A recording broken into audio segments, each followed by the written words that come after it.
Bueno, vamos a comenzar, jóvenes. Buenas tardes. Vamos a continuar viendo lo que nos permite hacer la librería OpenMP, que es paralelismo de nivel medio, de grano medio. No es nivel grueso porque no son a nivel de procesos, sino son a nivel de threads, procesos ligeros. Repaso desde aquí para adelante para muy rapidito agarrar otra vez el tema y ya donde nos quedamos continúo ya con más detalle. Hay tres grandes estructuras preconstruidas dentro de OpenMP, que es el do-for, section y single.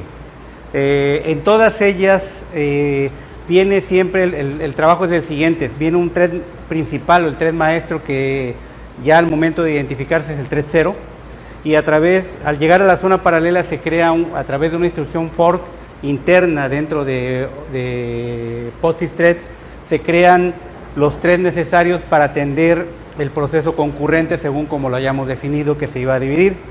Se realizan los procesos concurrentes.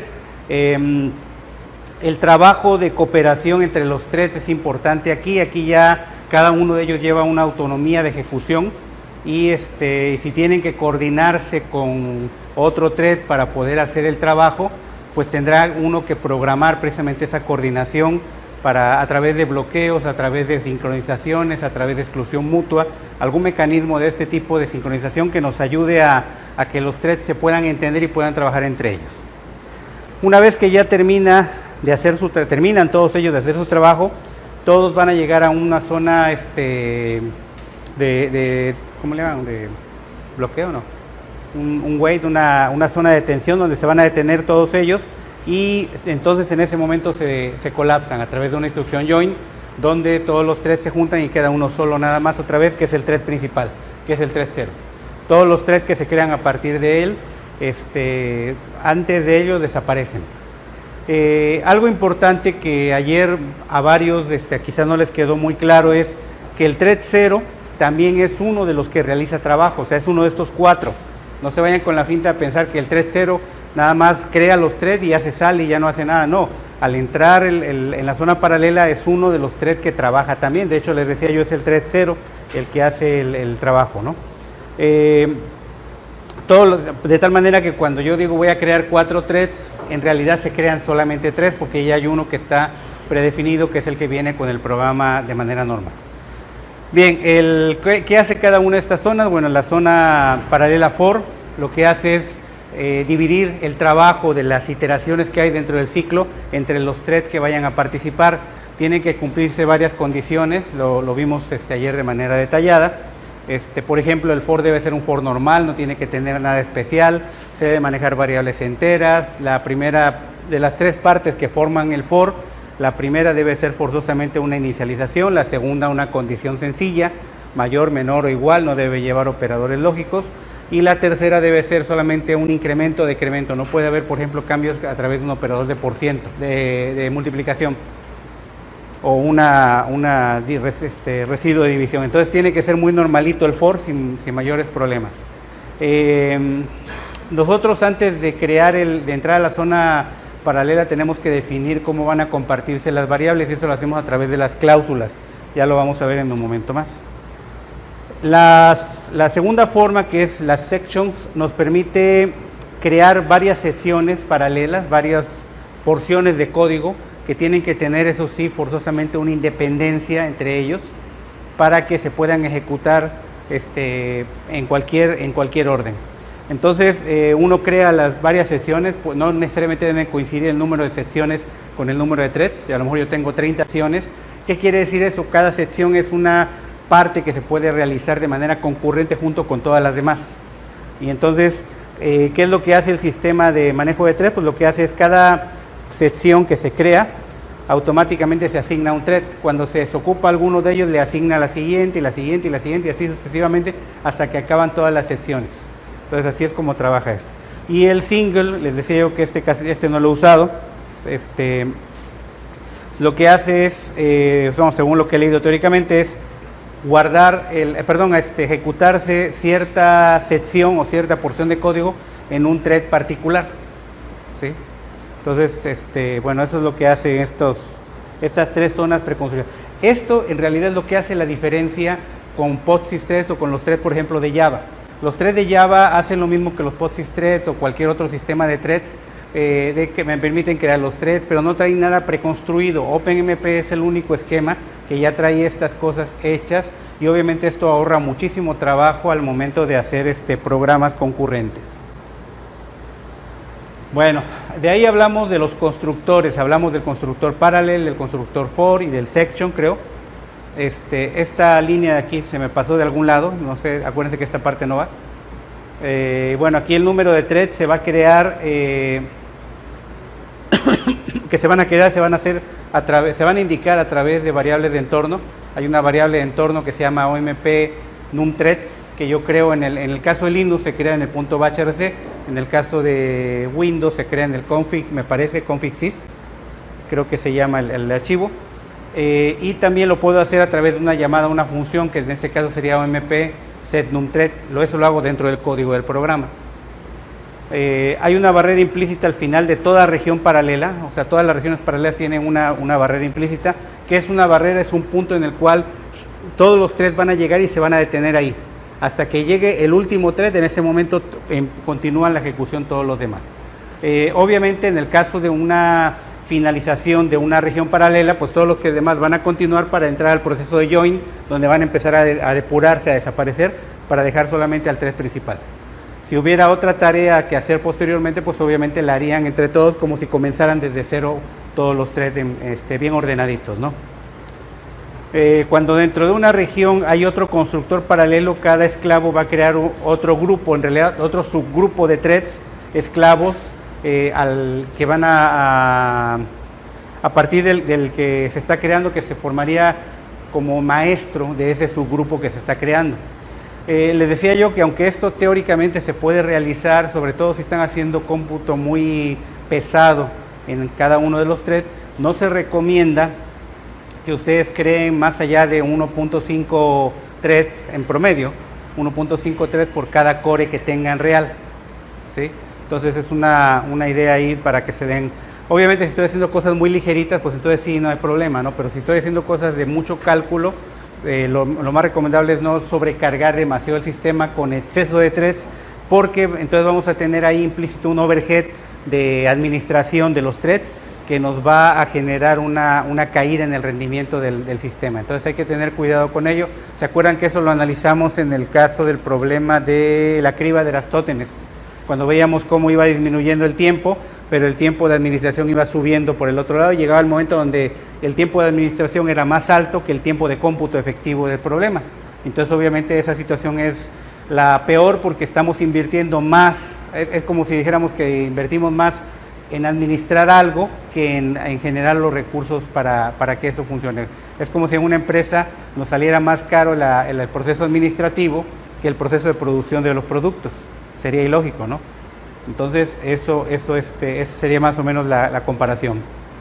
Las cláusulas que se pueden aplicar a Parallel son Prebase, First Prebase, Default, Share, Copy-in y Reduction.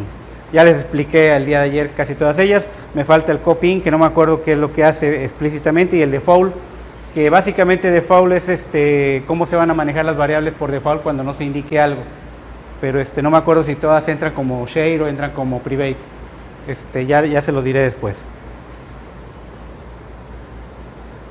Bueno, el constructor for es para hacer una zona paralela donde vamos a tener un ciclo for que se va a paralelizar. Se escribe pragma OMP for.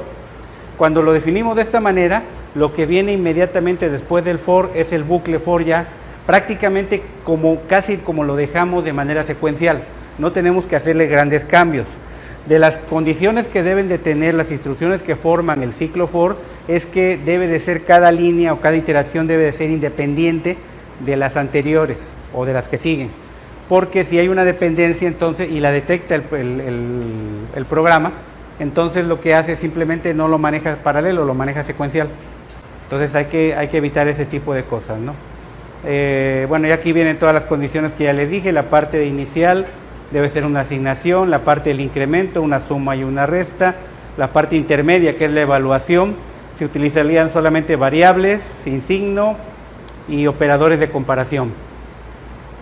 Todos los valores de las variables del for deben de ser enteros, o sea, debe ser un ciclo muy sencillo para que el programa, el esquema, la librería OMP no tenga problemas al momento de traducirla a PostFix threads.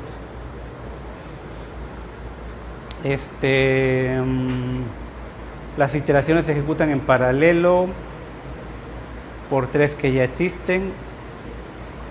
Bueno, esta es cómo funciona, qué es lo que hace realmente.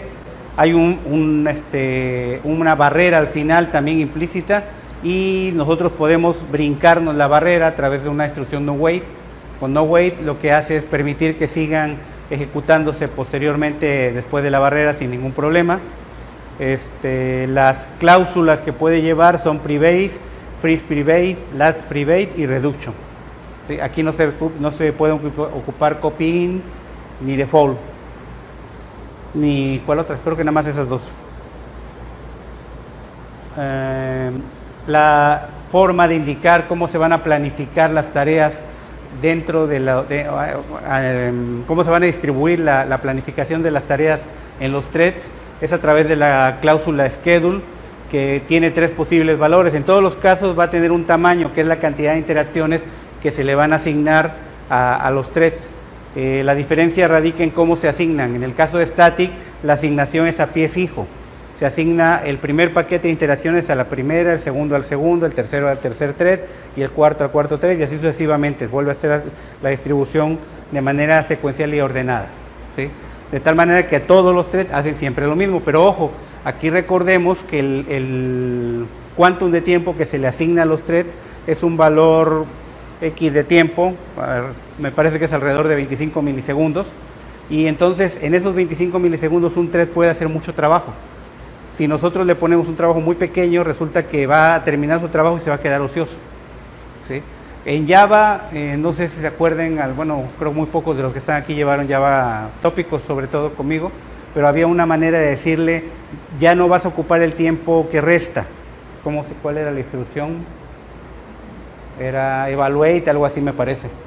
Y entonces con esa instrucción lo que hacían es que el thread terminaba de hacer su trabajo y entonces renunciaba al tiempo que le quedaba, y entonces el planificador llegaba y tomaba el control y se le asignaba al siguiente thread el trabajo, ¿no? Aquí en OpenMP yo no he visto esa instrucción, entonces no se puede ceder ese tiempo para que otros lo ocupen. Dynamic hace la asignación de manera dinámica, asignando el paquete de iteraciones que le toca a un thread, y una vez que hace la asignación, busca el siguiente que esté desocupado. El problema o la ventaja que hay aquí es que lo vimos de manera práctica en el ejemplo, cuando les puse el programa. El primer thread, el thread que agarrara, a veces era el 1, a veces era el 2, el thread que agarrara el paquete de interacciones, prácticamente el segundo paquete de interacciones en adelante, era prácticamente el que resolvía todo el vector, ¿no? ¿Qué pasaba ahí? Bueno, lo que sucedía es que el thread al que le tocaba eso, le quedaba tiempo sobrante, y entonces empezaba a tomar pedía el siguiente, y pedía el siguiente, y pedía el siguiente, entonces acababa todo el trabajo él solito, ¿sí? No siempre se tiene esa característica, depende mucho de qué, del trabajo de cómputo que se esté haciendo. Si es un trabajo pesado, pues no se va a tener tanto tiempo de sobra. Si es un trabajo ligero, sí, como pasaba aquí, y también depende de la capacidad de la máquina. Si la máquina es rápida, entonces vamos a tener una máquina que me va a hacer mucho trabajo muy rápido, y puede acaparar trabajo que estaba destinado para hacerse para otros. Schedule con Guided lo que hace es hacer interacciones dinámicas con tamaño decreciente, o sea, le asigna al principio el tamaño que está definido de interacciones, pero ya posteriormente va disminuyendo el número de interacciones en las siguientes reparticiones que hay. Debe tener esto, yo ahora por ahí leí algo, no me acuerdo, pero no me logro acordar en qué artículo ni para qué problema era, que es una forma un poco más óptima para cierto tipo de problemas de hacer la distribución, pero no tengo clara cuál es el algoritmo que nos permite hacer un mejor uso más óptimo del tiempo. Bien, la última, que es Schedule, nos permite definir la planificación en función de lo que se haya definido en tiempo de ejecución. En este caso, la definición se hace a través de una variable de entorno llamada OMP Schedule, que lo que va a hacer esa variable es definir cuál es el planificador y creo que también me parece que se indica aquí mismo el tamaño. Sí, eso no lo tengo muy seguro porque casi nunca lo he ocupado, casi siempre me voy a hacer la definición aquí estática, ¿no?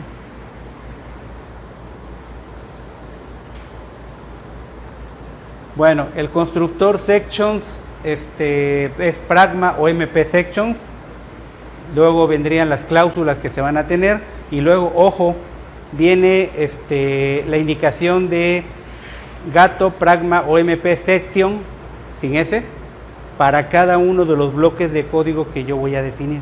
Acuérdense que estos bloques de código deben de ser independientes, a pesar de que yo los pongo secuencialmente ahí de arriba hacia abajo, no está garantizada la ejecución en ese orden. Entonces hay que tener cuidado ahí. Estos bloques de código se van a ejecutar cada uno de ellos en un thread y el orden de asignación lo lleva el propio sistema, ¿sí? Igual que en el caso del anterior hay una llave al final que cierra el bloque, la zona paralela, y esta a su vez tiene una barrera ahí para detener la ejecución de todos los threads, ¿sí? Se pueden utilizar también constructores combinados, como el caso de pragma o MP, combinando para el confort, ¿sí? En realidad pues, no tiene mucho sentido porque lo único que podemos hacer aquí adentro es poner inmediatamente un bucle for, entonces es exactamente lo mismo que poner simplemente for que poner parallel for. Podemos poner parallel sections también, que también tiene pues exactamente lo mismo, se puede poner solamente section solito y listo, no tenemos ahí nada más. Single, aquí se indica la cláusula y igual el bloque que se va a trabajar.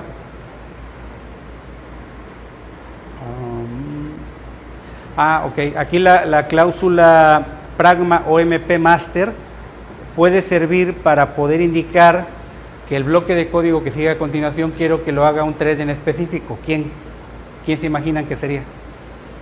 El 0, correcto, muy bien. El thread 0, el thread maestro es el que yo quiero que haga esta parte de código en particular. Entonces, si yo quiero que pase eso, le pondría yo master, ¿sí? Y que de esa manera garantizamos que ese código en particular lo va a hacer el maestro nada más. El bloque se ejecuta en el orden que se ejecutará secuencialmente.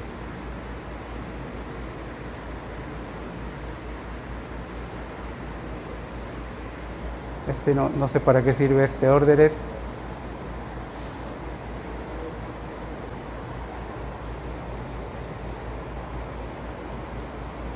Que el bloque en el orden que se ejecutará secuencialmente.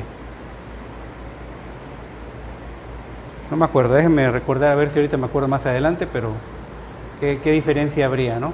Es que en realidad todo el bloque se ejecuta secuencialmente, o sea, el contenido del bloque es secuencial dentro del thread.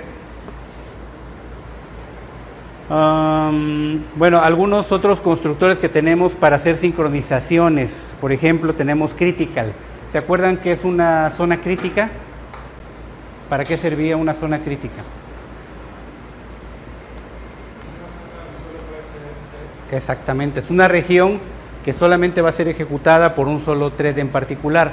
Esto va de la mano con el mecanismo de exclusión mutua, que obviamente lo que hace es garantizar que la ejecución se haga coherentemente y sobre todo tiene importancia cuando yo tengo una porción de código en la cual se va a modificar una variable. Esa zona de código, y puede ser una variable o pueden ser más cosas, ¿no? Por ejemplo, el acceso a un archivo, acceder a un archivo y escribir en él, me convendría manejarlo de manera critical para evitar que haya dobles accesos y que luego se sobrescriban datos o se dañe incluso el contenido del archivo, ¿no? Entonces, la zona crítica me va a poder hacer eso, ¿no? Se le puede poner opcionalmente, si uno quiere, el nombre también, un nombre, porque me parece que se puede hacer luego, por ahí hay algunas instrucciones que me permiten hacer una referencia, una especie de GUTU para regresar a esta zona crítica, ¿no?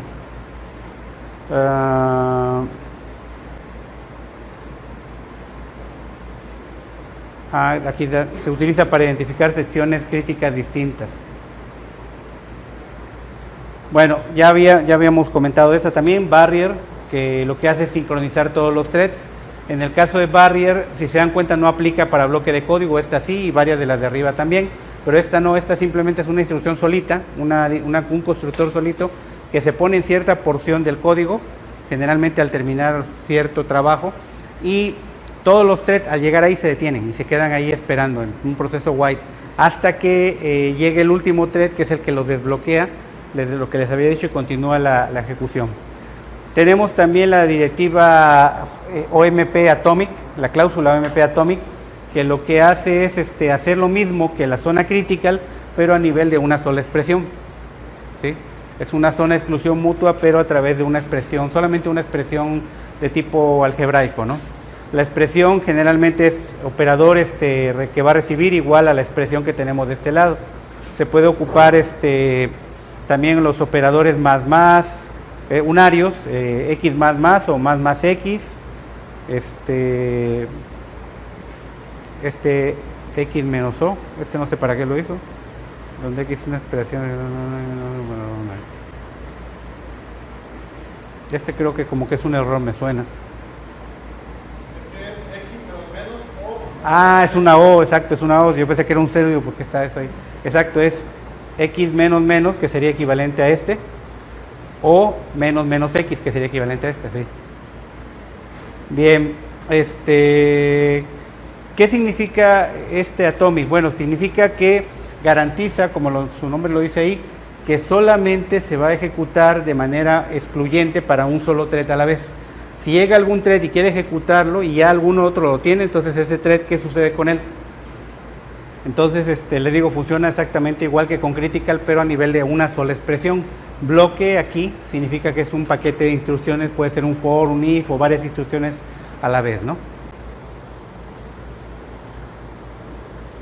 Bueno, pragma OMP flush va a hacer que las variables que tenemos en la lista aquí, cuando se llega a esa instrucción, se refresquen en las variables globales, sobre todo para qué tipo de variables son importantes. Son importantes para aquellas variables que yo definí como private quizás, y si sufrieron algún cambio dentro del proceso del thread, y luego yo necesito que esos valores se refresquen en las variables globales originales. Entonces, a través de flush garantizamos el refrescado de esos datos en las variables que se van a manejar arriba, ¿no? Si hay una lista de variables, se actualizan todos los objetos, todas las variables que tenemos ahí. Hay un flush implícito en cada barrera. ¿Qué significa esto? Que cada vez que se llega a una barrera se hace una actualización de los datos automáticamente. También hay un flush al entrar o salir de las zonas críticas u órdenes, o al salir de un parallel, un for, un section, un single. O sea, en todas las partes donde hay barreras hay un proceso de volcado, porque eso es lo que significa literalmente flush, volcado. Un proceso de volcado de las variables locales del thread a las variables globales del programa. Acuérdense que las variables locales del thread, si fueron declaradas como private, en realidad son unas copias de las variables originales, ¿sí?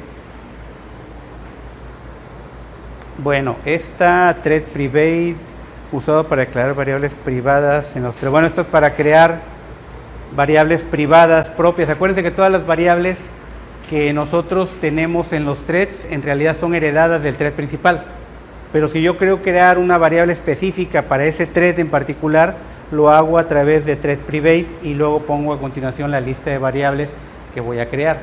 Esas variables obviamente van a existir solamente para el thread y van a ser destruidas cuando termine el proceso del thread. Una vez que terminen, desaparecen de la memoria esas variables. De hecho, nadie más las ve, solamente el thread original es el único que puede acceder a ellas. Bueno, aquí están las cláusulas de las que les decía yo hace un rato que no me acordaba yo algunas, ahorita ya me voy a acordar porque ya veo la lista.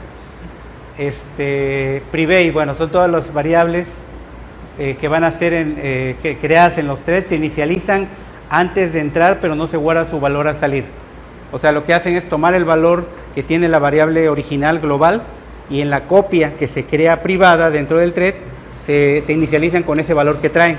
Pero si cambia el contenido de la variable en el transcurso de la ejecución del thread, no se refleja en la variable original, ¿sí? First private se inicializan al entrar como si tuvieran un valor. Se inicializan al entrar con el valor que tuviera la variable correspondiente. No, perdón, me equivoqué. Private no las inicializa, ni tampoco guarda el valor, simplemente hace una réplica de esa variable, pero ni toma el valor original, ni lo refresca en caso de haber cambiado hacia arriba. El que toma el valor original es first private. First private sí toma el valor original para inicializarse, pero no refleja los cambios que se tengan en la variable original. Si yo quiero que se reflejen, entonces tendré que utilizar last private. Last private lo que hace es definir que ese valor se va a refrescar en la variable original una vez que termine el thread, o una vez que se haga el flush. Share son todas aquellas variables que van a ser compartidas por todos los threads, lo que quiere decir que en realidad cuando nosotros accedemos a una variable share, yo estoy accediendo a la variable original que está arriba, la variable global, no estoy accediendo a una copia de ella. Y entonces todos los cambios que yo haga en esa variable lo van a ver todos los threads. Generalmente las variables share suelen ser variables de consulta, ¿sí? Y en caso de que sea una variable global muy importante para modificar, esa variable sería candidata casi indiscutible a estar en una zona critical o atomic, ¿sí? Para cuidar la cuestión de la integridad de los datos. Default indica cómo van a ser las variables por default, y aquí pueden ser shade o puede ser none. O sea, como las variables que yo no defina cómo se van a compartir, que yo no indique de manera explícita cómo van a ser compartidas, entonces cómo se van a compartir. Bueno, las opciones serían shade o serían default, cualquiera de esas dos, ¿no? Perdón, shade o none. None significa que no se compartirían, share significa que se comparten como públicas.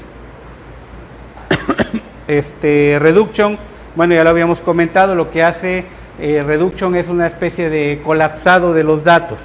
En el caso de reduction lo que hace es indicarse el operador y la lista de variables que van a ser colapsadas. Yo puedo definir, por ejemplo, una variable que va a llevar el resultado de la operación de varios threads, y luego a lo mejor esa misma variable debe de ser la suma de todos ellos. ¿Cómo le hago para no tener que estar sumándolo manualmente? Pues lo que hago es definir que el operador va a ser el operador más, así lo pongo, el símbolo más, 2 puntos, y a continuación la variable que quiero que al terminar se colapse y quede un solo valor, que sería la suma de todos los valores anteriores, de todas las copias que tenga yo anteriormente, ¿sí? Entonces, reduction es muy útil para la cuestión de sacar resultados finales, y generalmente el reduction se aplica en el thread 0, ¿sí? Que es el que va a guardar los resultados finales. Y aquí me equivoqué, fíjense, aquí era otra línea y iba aquí en esta columna. Copy in, para asignar el valor de las variables en el master a variables locales en los threads. Ok, sería, ¿se acuerdan que es una variable? ¿Qué diferencia entre una variable local y una variable private?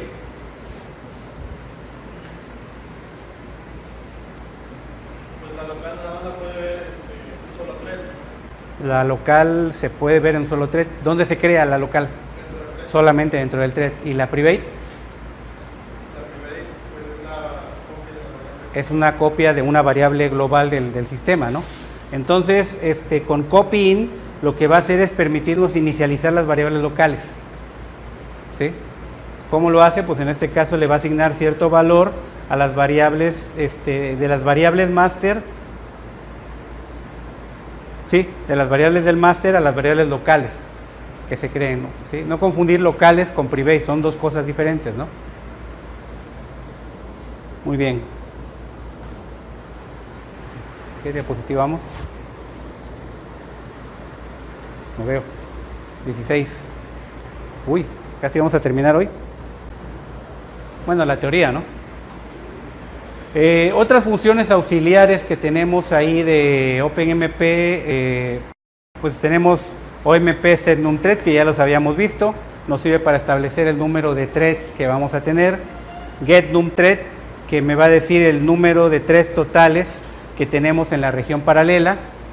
getMaxThreads, por ejemplo, esta no la hemos visto, es la cantidad máxima de threads posibles a utilizar, ¿sí?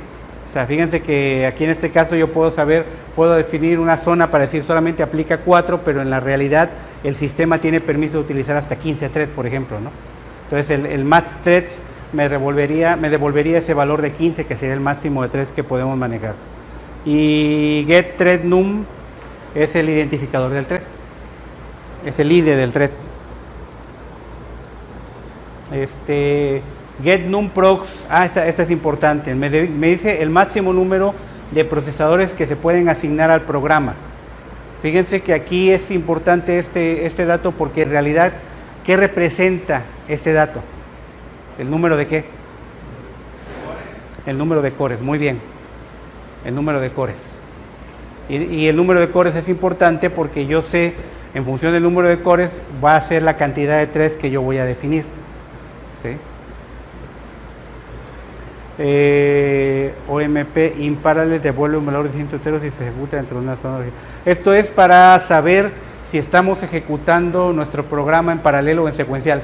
Acuérdense que les dije, ¿dónde se ocuparía esto? A ver si se les ocurre a dónde. Me devuelve un valor true o false nada más, ¿sí? Bueno, un valor entero que representa un true o false, un 1 o un 0. ¿Se acuerdan que les dije que el ciclo for, por ejemplo, debe ser un ciclo normalito, sin ninguna jalada ahí de ponerle 2 asignaciones o poner expresiones matemáticas raras, porque si no, ¿qué pasaba? Si no, el programa no lo hace paralelo, lo hace secuencial, y yo puedo estar de tonto pensando que lo está haciendo paralelo y resulta que lo está haciendo secuencial. Entonces a mí me conviene de vez en cuando lanzar esta función para checar que mi programa está, aunque yo lo indiqué que iba a ser paralelo, se está corriendo realmente en paralelo y no por alguna situación por ahí de optimización se esté haciendo secuencial. ¿En qué otra situación me serviría? Supongamos que yo no me fijé y no definí el número de threads y en el sistema operativo tengo número de threads igual a 1, ¿sí? Y entonces, ¿qué va a pasar? Pues no se está ejecutando realmente una zona paralela, es un solo thread. Y entonces ahí me mandaría un mensaje diciéndome no estás en una zona paralela. Bueno, quizás en esa situación no, habría que probarlo. Pero bueno, sí se entiende para qué serviría la función, ¿no? Para detectar si lo que estamos corriendo y que pensamos que es paralelo realmente está corriendo en paralelo. OMP setDynamic.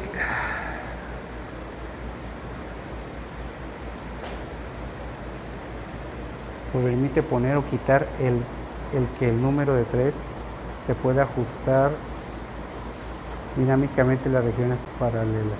Esto es para activar nada más. Es una bandera para activar si se van a permitir manejar valores dinámicos o no. No, si se va a poder hacer cambios en los valores dinámicos de algunas operaciones de threads. Más adelante vemos algunas. getDynamic es para ver el estado de la bandera que se definió aquí arriba.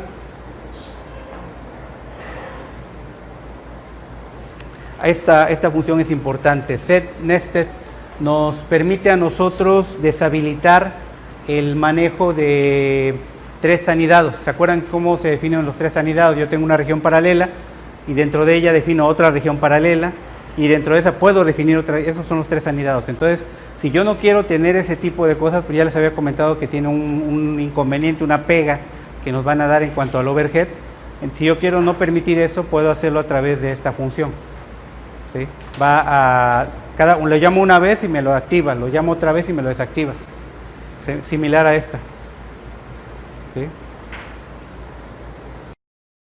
Hay muchas funciones, obviamente la cantidad de funciones que tenemos disponibles son muy amplias, no tenemos que conocer todas.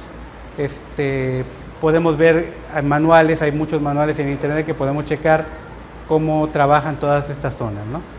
Bueno, variables de entorno, ya para terminar, sí, la última, ¿sí? Schedule, que ya habíamos comentado, OMP NumThreads, que ya la habíamos comentado también, Dynamic, que nos va a permitir el manejo dinámico de threads, el ajuste dinámico de threads, ya lo habíamos visto también ahí arriba, y nested también es una variable de ambiente que me permite eliminar o activar el anidado de threads, ¿sí? Y tan tan.